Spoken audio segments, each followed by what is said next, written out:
All right, Alexander, let's enter the clown world for a little bit. Let's enter the world of clowns with these three stories. The first one is via Summit News. Paul Joseph Watson. 1,200 public health experts sign letter advocating mass gatherings because white supremacy is a bigger threat than COVID-19. So, Alexander, it looks like the cure for COVID is to protest against racism. I guess that's what's been eluding us for all this time. Michael Tracy, who's an excellent journalist and actually sits on the progressive left, said this in a tweet. The letter was drafted by infectious disease experts at the University of Washington, which has been integral in studying the corona. In the U.S., they write that, quote, pervasive racism is now the paramount public health problem, superseding the virus. What the F, Alexander? I have to say, Alex, when the history of the decline and fall of the West finally gets written, I am sure this statement is going to have a prominent place in it. I mean, really, what the F? This statement is so bizarre, so extraordinary, so weird. Now, I don't want to discount, the importance of the issue of racism. No doubt it is, and absolutely, it is a serious, important issue. But really, at this moment in time, in the middle of that pandemic, the people who've been telling us, solemnly to stay in our homes, how dangerous this is, the people who are reporting the hundreds of thousands of deaths around the world, they suddenly say that we've got to put all that to one side because racism is more important, so we must all come out and demonstrate and protest about it. Well, they know perfectly well that a couple of protests aren't going to change anything on something as fundamental and structural as this is supposed to be. It just goes to prove that all reality, or sense of reality, or proportion and balance has been completely lost. The correct and proper thing at this time, if you really believe, as I, by the way, tend to do, that this pandemic is a serious problem, the proper and responsible thing to do is to say to people, no, absolutely, do not protest or demonstrate, do not come together in large gatherings. You're only going to start this thing all over again. If you want to protest about this thing, protest in other forms. Send out your Twitter messages or your whatever it is. But no, of course not. We can't do that. We've got to get behind these protests. And can I just say, what is it really all about? These people are basically doing that. They're coming behind these protests. They're too scared, I suspect, of their own faculties. They're quite. Yeah, I think they were. I think that too. Sure, absolutely. The loss of their grants. Let's say it. Let's call it as it is. In the measured language that I am famous for. Loss of their grants, fear of some of their students, no doubt, fear of their own faculty members, fear of having horrible Twitter storms against them. So that's what this is all about. It is pathetic. It is ridiculous. It is. I am. I'm not usually at a loss for words. I am at a loss for words on this one. I really am. It does so much damage too, real quickly, to the narrative that we've been fed of the pandemic and to social distancing and stay indoors, and it just damages the whole credibility of what we've all been through. The past 2-3 months in lockdown. It completely annihilates it. Well, of course. Look. A couple of days ago, we did a program on our channel about Dominic Cummings, the British aide of Boris Johnson, who went off to the north. And there was a huge storm about him and the terrible example he'd set, and how by his actions he'd undermined the lockdown which would risk people paying no longer any attention to this advice. He's not even a scientist. These people come along and they're telling us to ignore the lockdown that they themselves have been insisting about. to disregard the epidemic that they've been warning us about? Well, of course it is. It's going to be it's going to undermine the credibility of this to an extreme degree, and I would have thought it's going to shatter these people's reputations as scientists, because what kind of scientific integrity do these people actually have? Either there is a pandemic, either there is a real danger, or there isn't. I mean, you encourage people, to go off and protest and have them all, by the logic of what they've been saying to us over these last 3 months, or risk vast numbers of people falling ill and dying. I mean, as I said, words fail me, and as I said, I am not often at a loss for words. Bizarre, absolutely bizarre, but symptomatic of how unreasoning this whole discussion has now become, how completely people have lost the trail of what is being talked about, of what is important and what is not. I mean, that's how it seems to me. Yeah, clown world. But Dominique Clown Cummings world. he just should have said, "I'm going up north to protest racism." Well, of course, absolutely. That'd been fine. There you go. He'd have been here. They've been putting up statues to him. I mean, this is Exactly. That's all they had to say.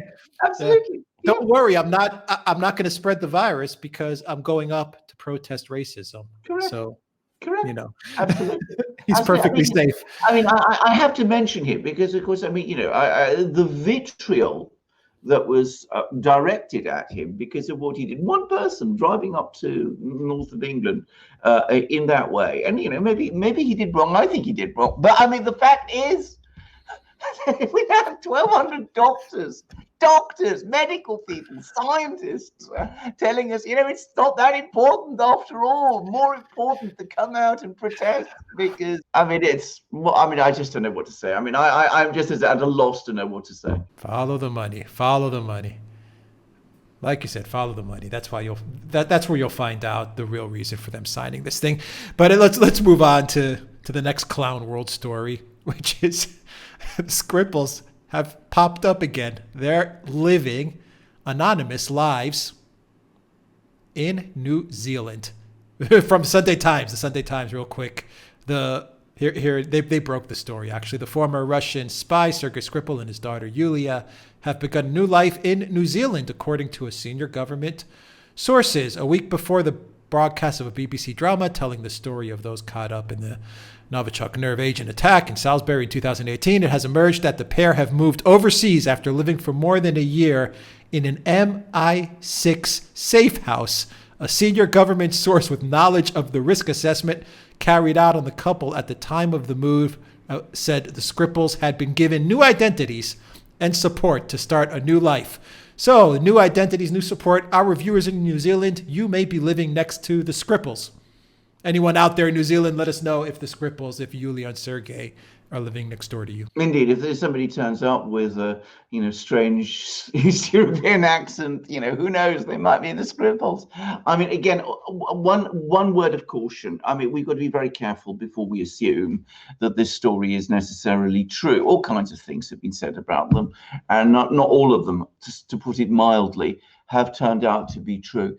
But what it does, to my mind, confirm is that the investigation, the criminal investigation, has essentially ended, because removing them from the United Kingdom to New Zealand means that the British government has no expectation of ever bringing a case against anybody, because if it was going to bring a case, they would be needed to come forward as witnesses.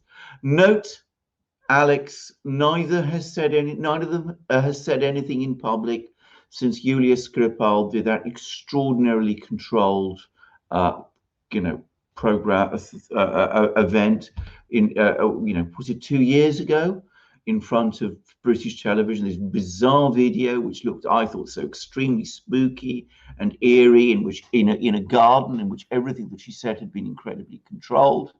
And note also that we're told that they were for a year in MI6 a safe house, but presumably, because more than a year has passed since that incident, presumably they've been in other places also. Which other places? And there is so much about this which really doesn't make any kind of sense. This story is a weird story, but it looks as if somebody's taken the decision to get the Skripals at least off, off the out of the country, perhaps, or at least out of the news, and make sure that we don't hear from them again. Yeah, yeah, hide them away. Hide them away. Because the hoax is in my opinion, was revealed that it was a hoax. Well, of course it was. Now we're going to have, as you say, a TV film, which is intended to make it seem as if the official narrative is true. But as I said, we have no real. But I mean, and that's presumably the end of the affair. Yeah, yeah. The TV film will tie up the entire hoax, and that'll be the propaganda event that will lay this story to bed. Absolutely. And as I said, there'll be some of our viewers in New Zealand. They'll be maybe spotting Yulia or Sergey at the market, the grocery store, or something. Absolutely. Yeah. I mean, I don't know what to say. I don't know what to say. Well, Crazy. I will say this: I'm not 100% sure that this story is true. As I said, it's not unknown for British officials over the course of this story to say things that are not true. Misdirection. So I mean, it's not impossible, but let's assume it is true. But whatever it is, whether it's true or not, the fact is that somebody's now trying to draw a line under this affair. Yeah, well said. And the final Clown World story comes from Czech Republic, and it involves 2 Russian diplomats that have been booted out of the country. And according to Czech investigators, they were booted out of the country because the diplomats got into an argument between each other, and one of the diplomats was spreading rumors that the other diplomat was looking to spy on government and carry out an assassination and all kinds of weirdness. What do you make of this story? Well, I mean, the whole story is absolute nuts. I mean, what we're basically told is, first of all, it's now accepted by the Czech government that the whole story of the assassination plot, the Ricin plot, is completely fictitious, that it was a fake and untrue story. But they're saying, well, it wasn't us who made it up. It wasn't our friends in NATO who made it up. It was 2 Russian diplomats having a quarrel. One of them wanted to, say some horrible things about the other. So he went off to Czech intelligence and made up the story. Now, stupid things happen. I'm not by any means discounting the possibility that these 2 Russian diplomats are indeed the source of this absurd story. And if so, I mean, they've done their country huge harm. But I have to also say that it seems to me perfectly possible that this is a cover story the Czechs themselves are putting out in order to cover their tracks after an absolutely ridiculous story, which has dominated the news in the Czech Republic for several weeks, has been discredited and found to be untrue. So it wasn't our fault. It wasn't our fault. It wasn't our NATO allies' fault. At one point they were told, the Czechs were saying that they'd been tipped off by another intelligence agency. And now all that's dissolved. That's all gone away. It's not our fault. It's not other people's fault in NATO. It's the Russians who are to blame because, we have all these people within the Russian embassy who are quarreling with each other. Perhaps that's true. But as I said, it could also be a cover story. We will never know. Still stuck on Russia, NATO and Europe, still stuck on Russia. Yeah. The Russian boogeyman, they can't get over it. Well, can I also say something? I mean, even let's assume it is true. Let's assume that there's 2 Russian diplomats, each having a quarrel, and one of them comes along and says to the, a Czech intelligence, well, one of us, the Russians are going to go off and carry out all these murders with Ricin.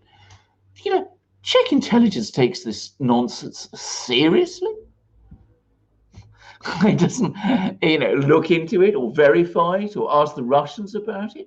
It doesn't speak very well for them that they were so easily fooled by a story as absurd and as obviously fabricated as this one. I would imagine this would be a simple investigation.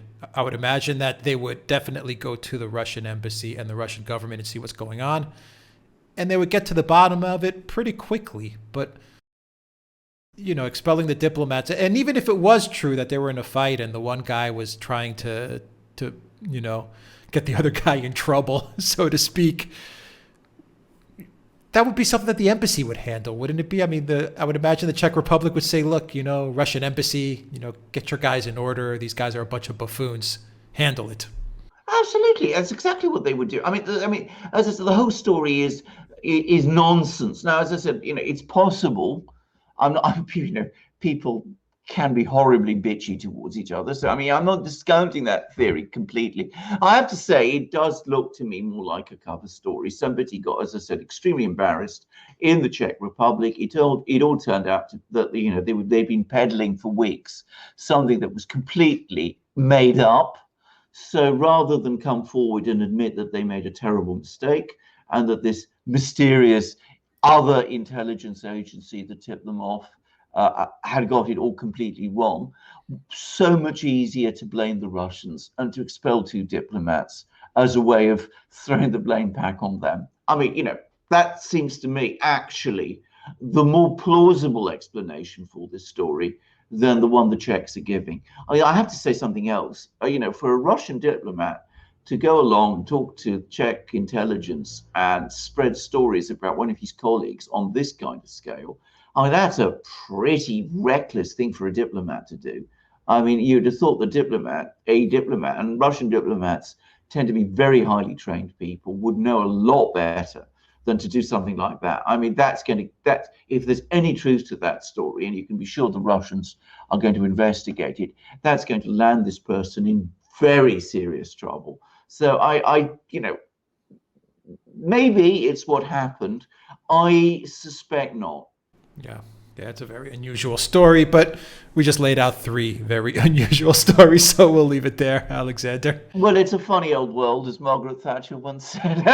This is very funny. I mean, 3 very bizarre things. As I said, two of the most bizarre stories, the spy stories that you can get. I mean, more Laurel and Hardy in each case than or Inspector Clouseau in each case than James Bond. And a first story, which, as I said, about the scientists and the doctors, which just absolutely flips my brain. I mean, I find that. I find that so bizarre that it just leaves me speechless. I mean, really speechless.